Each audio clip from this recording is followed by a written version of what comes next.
up, y'all? Thank you for coming and joining us on another What's Sibling Rivalry, the podcast. I'm Kente Scott, joined by Shonda Scott, Kente's sister. That's my sister, y'all. We have our first second sibling. Yes, we did one already with our family, but these are outside of our family sibling guests. Shonda, you want to introduce the prestigious guest in the room? Okay, we have the one and the only Pastor Zack Carey here.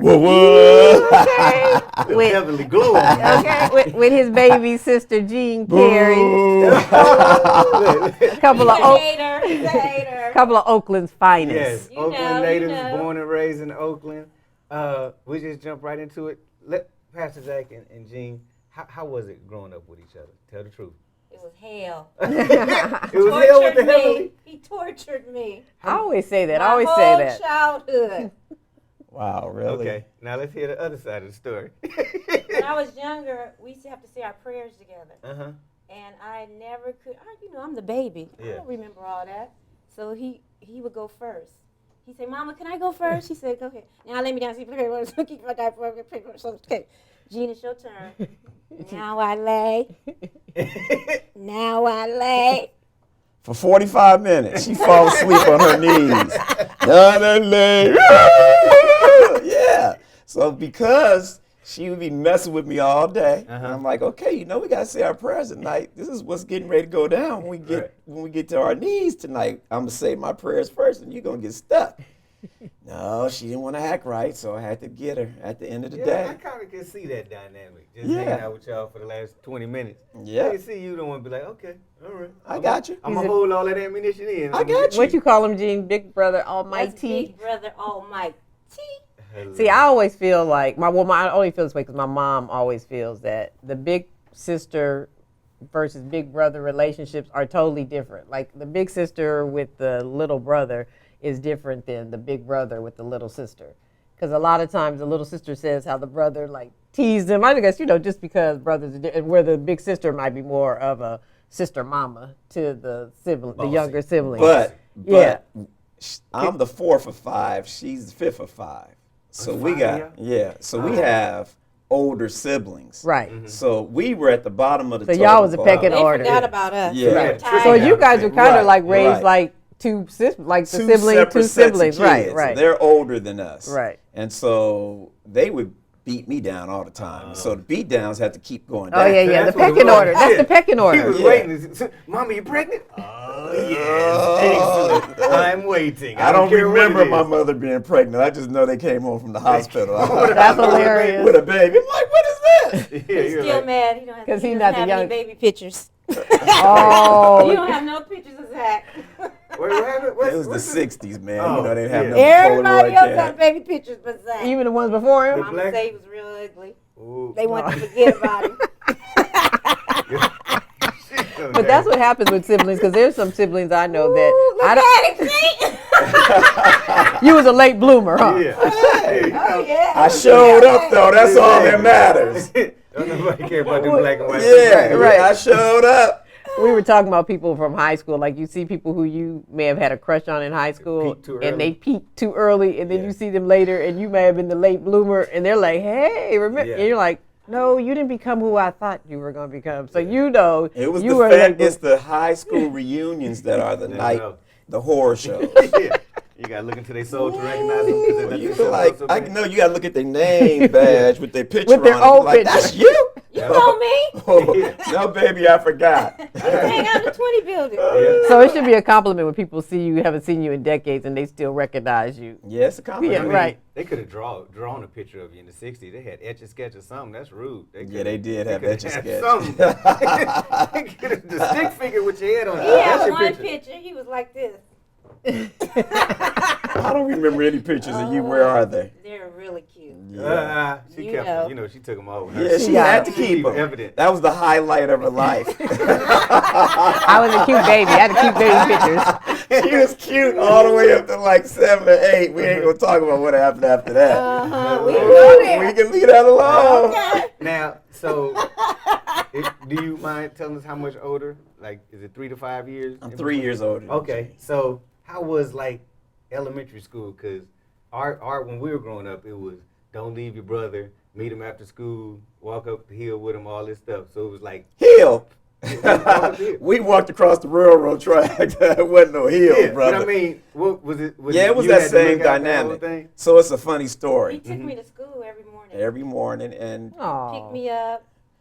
We were latchkey kids. Yeah. He was there when I first started kindergarten. Zachary took me to school, and he waited for me, and then I was like, I'm okay. Go ahead. No, you weren't okay. Because we had this special guy who lived across the street from us. And every day, he would be out on the railroad tracks throwing up this ball. As soon as he would see me and Jean, I was like 7 or 8, and she was in kindergarten. And he would start throwing rocks at us. So we couldn't come home every day. He would chase us every day. One day, I'm like, I'm not taking this no more. So he's standing over there. I pick up this rock, and I throw it at him as hard as I could. Hit him right in the head. He just started screaming around. He stalked us. He stalked us for at least 6 months. Yeah. That was scary. We had to walk all the way. Trying to hide to get away from this fool. Was that Billy Doo? Did you see Billy Doo? That sounded like a Billy Doo. No, his name was Ray Dale. Ray Dale. That sounds like a We seen his relatives the other day, and we just broke out and started laughing. Because he used to harass you. He just harassed us every day. I took care of Jean. They knew that Negro was crazy, and they just And he was only they 7. let him out the house. Oh, the guy. Oh, you talking about the guy? Yeah. But the funny part is, like, our parents, you tell your parents that, and they be like, okay, fine, just walk to school. He ain't gonna mess with you. That was back in the day when they did that. But the funny part is well, not really funny. You were always in the smart class, so you walked to kindergarten by yourself because you started at 10 o'clock. Yeah, he was reading. I was a 10 o'clock at 2. So he went to kindergarten and he went to all the 5, 6. Yeah, from first kindergarten through 2nd grade. I went to school an hour later than Shonda. So Shonda would go to school. Mom and Dad, moms and pops would go to work, and I'd be at home watching like Sesame Street Electric Company till 9:40. Like a little old man. Close the door and walk to school. Close the door. No cell phones. I had a job. How far away was the school? Across the Down the hill. It was down. It was like where I wouldn't have nice Austin walk. walk by himself when he was that age. It was safe back then. It was wild. Safer. But isn't it funny because people in the neighborhood would see you and they'd check, oh yeah, he walked by. They were leaving us at home at 8 years old, 7, 6 years old. Yeah, I would can't do lock that the now. door and leave and have my little key put him around my neck and walk In kindergarten. Yeah, kindergarten, 1st grade. Yep. And then we'd meet up after school. And we had our crossing guard, Miss Ruby. Yeah. Yep. We had crossing guard. One time I got in trouble for you. as a latchkey kid was when Melanie Bynes snitched on me. She was a snitch now I think about it. But that was your first girlfriend in kindergarten. I crossed the street without the crossing guard. Because I was like, she was just looking out for you because you were her boo. Had to go to the office. Oh, that was his girlfriend. That's still her claim to fame that she was Kente's girlfriend in kindergarten. She didn't like me was playing hide and go get it, so I don't care. She was so this is Kente's kindergarten girlfriend. Yeah. And we laugh because we still know her, and we're like, this is Kente's kindergarten girlfriend. Because it was so cute. They had the little picture. They were next to each other in the little picture. He's like, that's my girlfriend. You remember how they had, that's my girlfriend. I saw my little crush the other day from kindergarten. She's still the same height. Wow. That's how it is. Hey, Zach, tell them how you were a crossing guard. Oh, you see? A lot of candy. No, but as a crossing guard, that was prestigious. Right. Like, you were a crossing guard. You were like the captain of the football team in elementary school. Exactly, with the big stop sign. And the whistle. And the whistle and the had it all. I was the sergeant. So I led the crew out. We marched down the street. I was the man. And then while we were out there doing our job, I go in the store, buy some candy, and bring it back to school. You sell it? Sell it. No, the candy man back in the day was a big deal. Like I told somebody all I wanted was for my birthday when I was, I think my 1st grade birthday, was some blow pops. I was like, just give me a blow pop for my birthday. I was so excited to have a blow pops. The candy was like when all those it was like a big deal. What about the Hot Rocks? Pop Rocks? Pop Rocks. Yeah, when they came out, was that like the big, the rave? That was after me. You guys talking about kitty candy. I don't remember that. But all those candies were like a big deal. The little Jolly Rogers. Oh, yeah. The sticks. The sticks. They didn't have the little ones back then. They were the little pieces then, too. But then they had the lemon heads. Oh, yeah. That was the candy we had. Classic candy. But it was like a big deal to get those candies. I grew up in the era where the soda pops were in a big, like the string bean cans. And you had to pop them with the can opener, put the hole on the other side. Oh, wow. 15 cents, you can get a soda, chips, and the penny candy. Remember Thrifties with the ice cream? Was the ice cream a penny at Thrifties? Man, I wasn't born in the 80s like you. It was a nickel. At Thrifties? Remember Thrifties ice cream? Oh, Thrifties ice cream was it was like a nickel. It was like something. I remember when it went up to 25 cents, it was a big deal. Three scoops. It was Thrifties. It was another one, too. Before Walgreens and Walmart, it was Woolworths. Woolworths. Yeah, right. Woolworths. They were the ice cream stop. Thrifties. Before Thrifties was like after. Woolworths was the spot. They had everything in that store. And that's no pictures, man. You going way back when you had to draw them in stone. Hey, man, I still look good though, bro. Stop it. You do look good. You was frozen. You like frozen buttons up in No, stop it. That is funny. Yeah. So Oakland has changed a lot. So what do you see? What do you feel like the biggest differences you see from when we were growing up, or when you were growing up? What? I'm sorry. Than now. There were more then too. Yeah. They're not as crazy as they are now, though. They're a different kind of crazy. Yes, it's a different kind of new crazy now, huh? Oh my goodness. It's been like that. I think you just knew then. Oakland was more segregated. Right. Back then.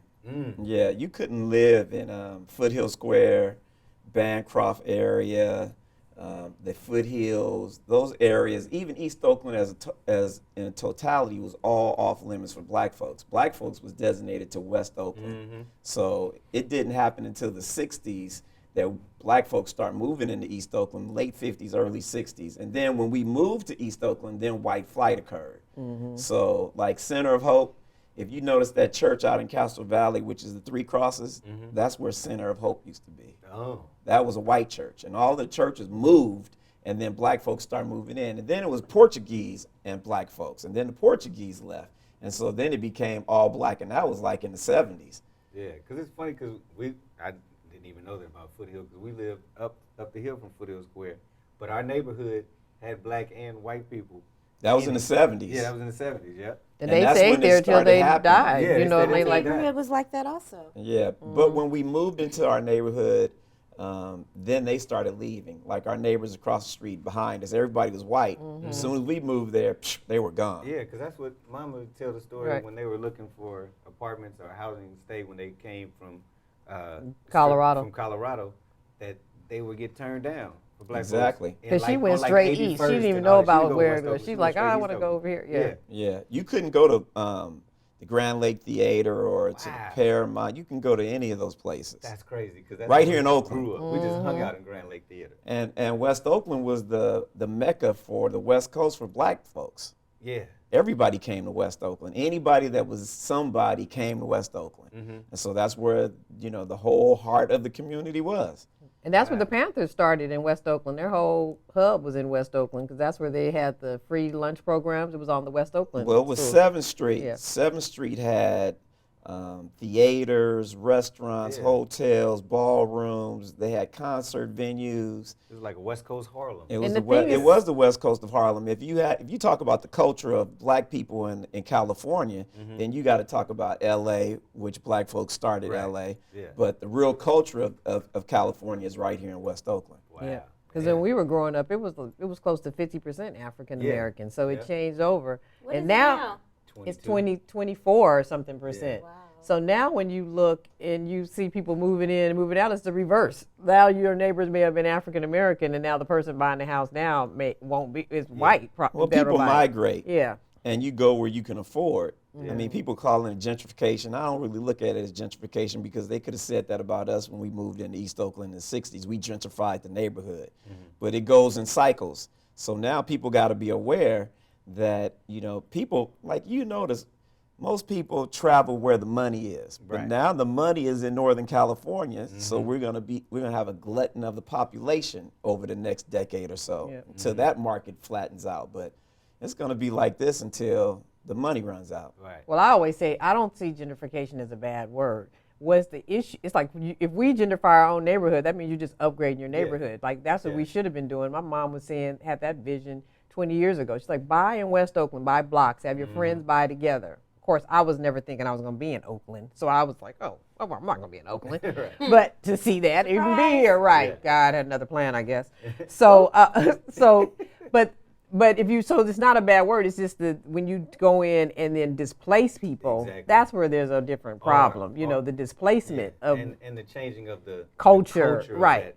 place. Like you changing the neighborhood. Like, you're like, well, this is how we do it here, so this is how it's going to be here. But you can't do that because you negate the whole history. Like if you didn't read, you would not know that history of West Oakland because you can't there's even no see it. signs of it now.